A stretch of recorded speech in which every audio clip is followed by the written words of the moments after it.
Hey guys, welcome back to my channel. അപ്പം ഞാൻ ഇന്ന് വന്നിരിക്കുന്നത് എൻ്റെ ഒരു മേക്കപ്പ് ട്യൂട്ടോറിയൽ കാണിക്കാൻ വേണ്ടിയാണ്. എല്ലാവരും എൻ്റെ അടുത്ത് ചോദിക്കാറുണ്ട് ഏത് ഫൗണ്ടേഷനാണ്, കോമ്പാക്ട് പൗഡർ, അതുപോലെ കണ്ണിങ്ങനെ നീട്ടി എഴുതുന്നത് എങ്ങനെയാണ്, ഏത് ലിപ് ഷെയ്ഡാണ് യൂസ് ചെയ്യണത്, ഇതൊക്കെ എൻ്റെ അടുത്ത് ചോദിക്കാറുണ്ട്. അപ്പോൾ ഞാൻ ഇന്നൊരു മേക്കപ്പ് ട്യൂട്ടോറിയൽ ചെയ്യാമെന്ന് ഓർത്തു.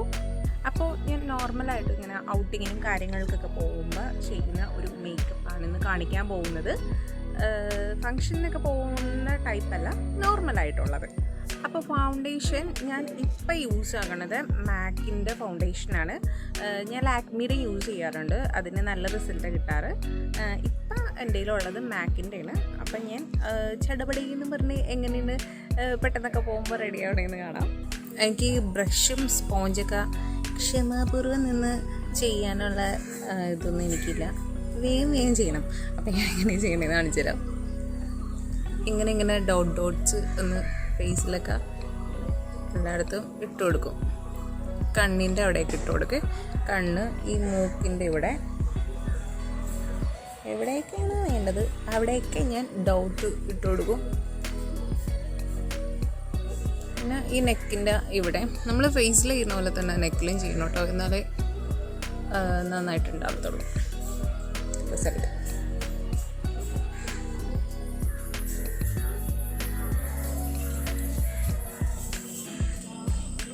ഓക്കെ, ഇത് ഞാൻ എൻ്റെ കൈ കൊണ്ട് തന്നെയാണ് മിക്സ് ചെയ്യണത്.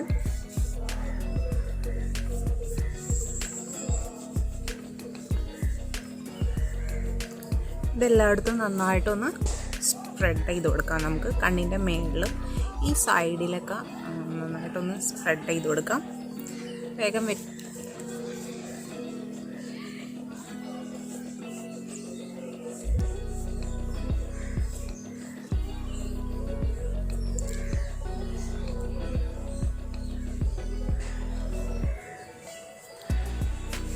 നെക്കും അതുപോലെ ഒന്ന് സ്പ്രെഡ് ചെയ്ത് കൊടുക്കാം.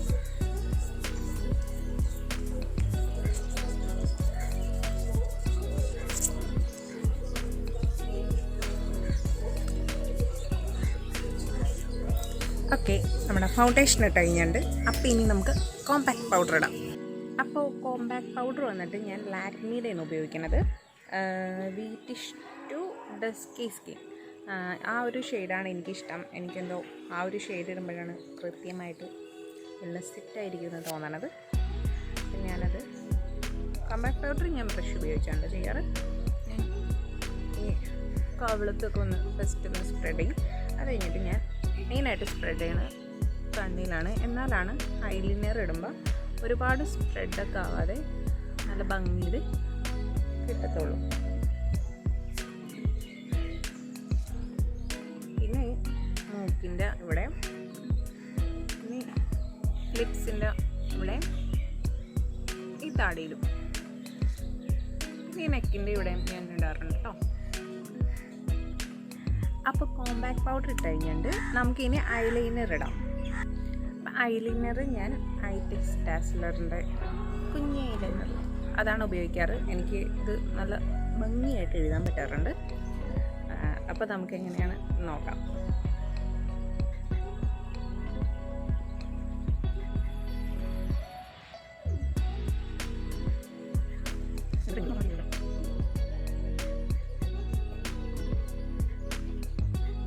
ഈ എഴുതി കഴിയുമ്പോൾ ഞാൻ ഇവിടെ നിന്ന് ഇങ്ങനെ മേളിലേക്ക് ചെറിയൊരു വര വരച്ചു കൊടുക്കും. എന്നിട്ട് ഇവിടെ നിന്ന് ഈ ജോയിൻറ്റ് ആ വരയിലേക്ക് ഒന്ന് സെറ്റാക്കി കൊടുക്കും. അതുപോലെ ഇതുകൊണ്ട് എഴുതാം.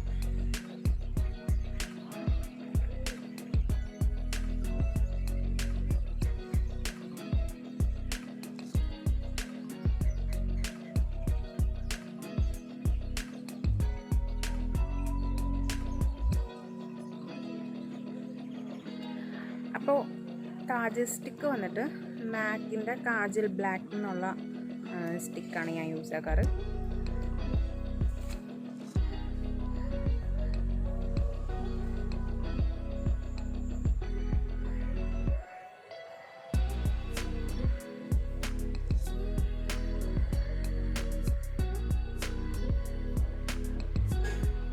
എന്നിട്ട് ഈ വാലില്ലേ അതിലേക്ക് ഇതൊന്ന് നൈസായിട്ടൊന്ന് ജോയിൻ ചെയ്ത് കൊടുക്കണം നമ്മൾ. അതുപോലെ ഇപ്പുറത്തുനിന്ന്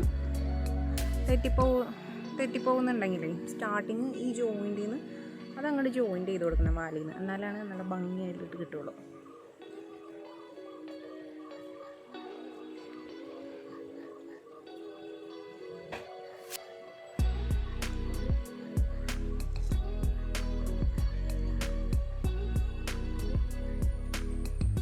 ഇത്രയുള്ളൂ, സിമ്പിൾ.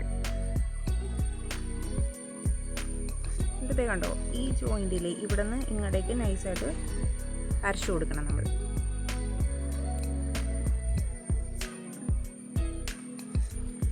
ഓക്കെ, അപ്പം കണ്ണെഴുതി കഴിഞ്ഞു. ഇനി അടുത്തത് ലിപ് ഷെയ്ഡാണ്. അപ്പം ലിപ് ഷെയ്ഡിൽ ഞാനൊരു ലിപ് ബാം അപ്ലൈ ചെയ്യും. അത് ഫസ്റ്റ് നിവിയയുടെയാണ്. എന്ന് പറഞ്ഞാൽ നേരിട്ട് നമ്മൾ ലിപ്സ്റ്റിക്ക് അപ്ലൈ ചെയ്യുമ്പോൾ ചുണ്ട് ഭയങ്കരമായിട്ട് ഡ്രൈ ആയും ചുണ്ടിന് ഭയങ്കരമായിട്ട് ഹെൽത്തി ആയിരിക്കുമല്ലോ ചുണ്ട്. അപ്പോൾ ചെറി ഷൈനാണ് നിവിയയുടെ. അത് ഞാൻ അപ്ലൈ ചെയ്യും ഫസ്റ്റ്.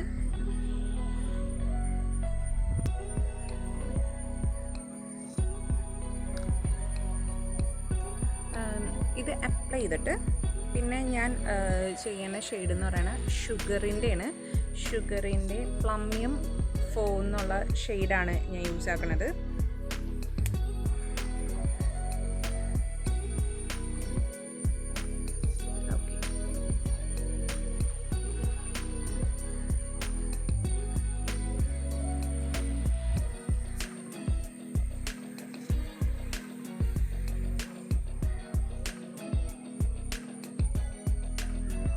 കറക്റ്റ് ഈ ലൈനിൽ കൂടി തന്നെ ചെയ്യണേ, അല്ലെങ്കിൽ അത് കറക്റ്റ് ആവില്ല.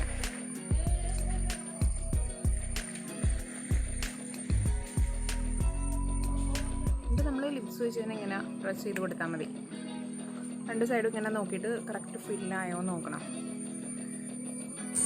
ഓക്കെ, അപ്പം നമ്മുടെ ഈ ഇവിടേക്കില്ലേ എന്തെങ്കിലും ബ്ലാക്ക് മാർക്ക് നമുക്ക് ലിപ്സ്റ്റിക്ക് ഇട്ട് വേണ്ടി തോന്നണമെങ്കിൽ ഇങ്ങനെ ജസ്റ്റ് ഒന്ന്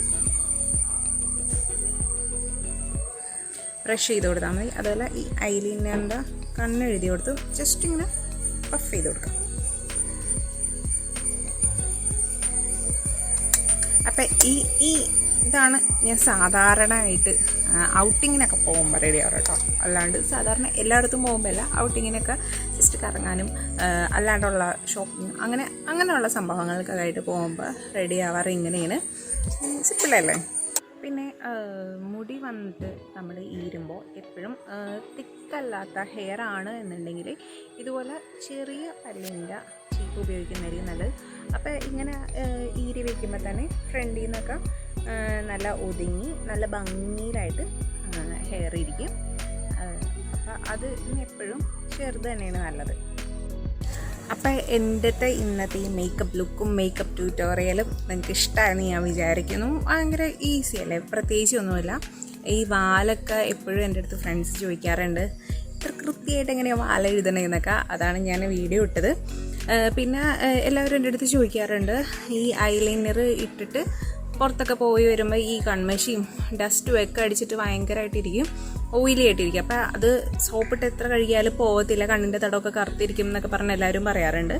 അപ്പോൾ അതിന് വേണ്ടിയിട്ട് നമ്മൾ പോയി വന്ന് ഫേസ് വാഷ് ചെയ്യണതിന് മുന്നേ ആയിട്ട് കുറച്ച് ഓയിൽ എടുത്തിട്ട് ഫേസിൽ അപ്ലൈ ചെയ്തിട്ട് നന്നായിട്ട് കണ്ണ് റബ്ബ് ചെയ്തതിന് ശേഷം ഫേസ് കഴുകുകയാണെന്നുണ്ടെങ്കിൽ ഈ കണ്ണിലത്തെ ഈ കറുത്ത പാടും എല്ലാം പോകും. അപ്പോൾ ഇന്നത്തെ എൻ്റെ മേക്കപ്പ് ട്യൂട്ടോറിയലും മേക്കപ്പ് ലുക്കും എല്ലാവർക്കും ഭയങ്കരമായിട്ട് ഇഷ്ടമായി എന്ന് വിചാരിക്കുന്നു. അപ്പോൾ അടുത്ത നല്ലൊരു വീഡിയോ ആയിട്ട് നമുക്ക് കാണാം. അപ്പോൾ എൻ്റെ ചാനൽ ആദ്യമായിട്ട് കാണുന്നവരാണെങ്കിൽ എൻ്റെ ചാനൽ ഒന്ന് സബ്സ്ക്രൈബ് ചെയ്യണം. താഴെയുള്ള ബെല്ലൈക്കൺ അമർത്തിയാൽ ഞാൻ ഇനിയുള്ള വീഡിയോസ് കിട്ടുമ്പോൾ നോട്ടിഫിക്കേഷനായിട്ട് ലഭിക്കുകയുള്ളൂ. അപ്പോൾ നമുക്ക് അടുത്ത നല്ലൊരു വീഡിയോ ആയിട്ട് കാണുന്നവരെ ബൈ ഫ്രം MJ Creations.